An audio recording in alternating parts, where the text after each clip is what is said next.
Your calculation diagrams can be modified in two ways. You can change the flow rate of one branch, which will have an effect on all the branches involved.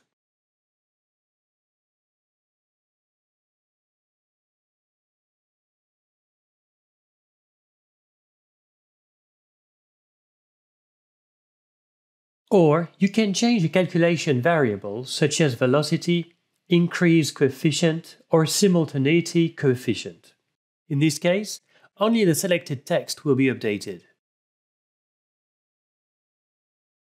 Use cat commands to copy, move, stretch or delete, or rework your network and then capture the whole of your diagram again.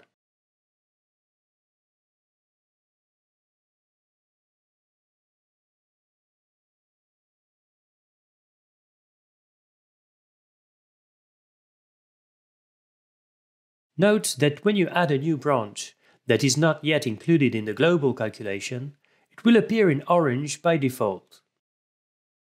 Now, you can recapture the diagram using the network calculation command. As a rule of thumb, after any structural change to your network diagram, remember to recapture using the supply network calculation command.